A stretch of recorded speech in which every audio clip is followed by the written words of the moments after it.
Hi, my name's Wanda, and I'm on the Thimbles and Things teaching team. Let's start this tutorial. As with every new project, read all of the instructions through before you begin. After you've done the reading, you will know that our row has 3 blocks: the barn, the clothesline, and the farmhouse. Organize your fabrics and label them clearly. From the background fabric, which we call BA, cut a 9.5 by 12.5 inch rectangle. This is your clothesline block, and set it aside for now. Using a fine permanent marker, trace the pattern onto the matte side of a piece of freezer paper. Be sure to transfer all of the markings. On our pattern, the large block letters are the fabrics, and the smaller letters and numbers are the sewing sections and the sewing order. Cut out each section along the bold lines. Then, beginning with section A, cut out the individual pieces. I like to just cut out one section at a time. This avoids any confusion. Press the pieces to the right side of their corresponding fabrics. I'm going to repeat that, it's important. Press to the right side of the corresponding fabrics. Using your ruler and a rotary cutter, cut out the pieces 1/4 inch away from the paper edges. This extra is your seam allowance. Here, section A has been prepared. Sew piece A1 to A2. Your seam allowance should be a scant 1/4 inch.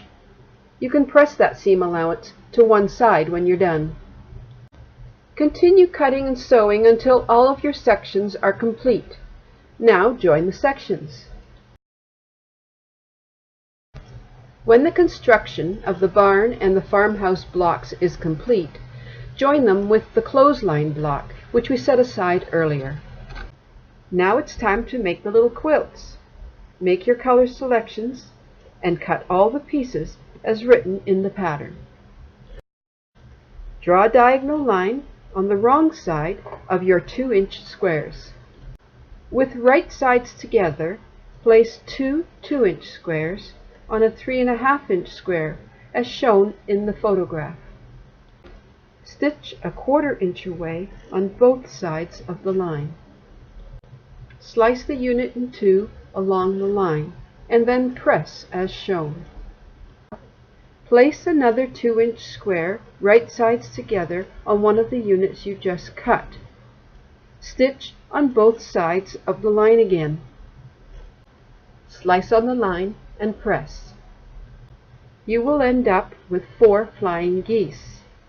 Trim them to 1.5 by 2.5 inches. The picture shows one trimmed and one not trimmed. Arrange the pieces as you are going to assemble them, and start sewing them in rows. Now join the rows, and you will have your quilt top made. Repeat the whole process to make one more quilt top. Cut 2 squares the size of your little quilt tops. Place each one right sides together with a quilt top and stitch around the outside edge at 1/8 of an inch in. Don't forget to leave a small area open so that you can turn your little quilt inside out. Now on to our clothesline post.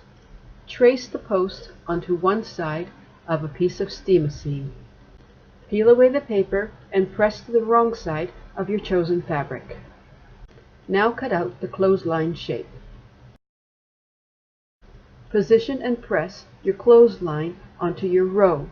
It's always a good idea to use a piece of parchment paper between your iron and a steam-a-seam piece. Outline stitch the clothesline. We are using a blanket stitch. A zigzag works just as well. Tack up your clothesline and pin and tack your quilts, and your row is ready to go.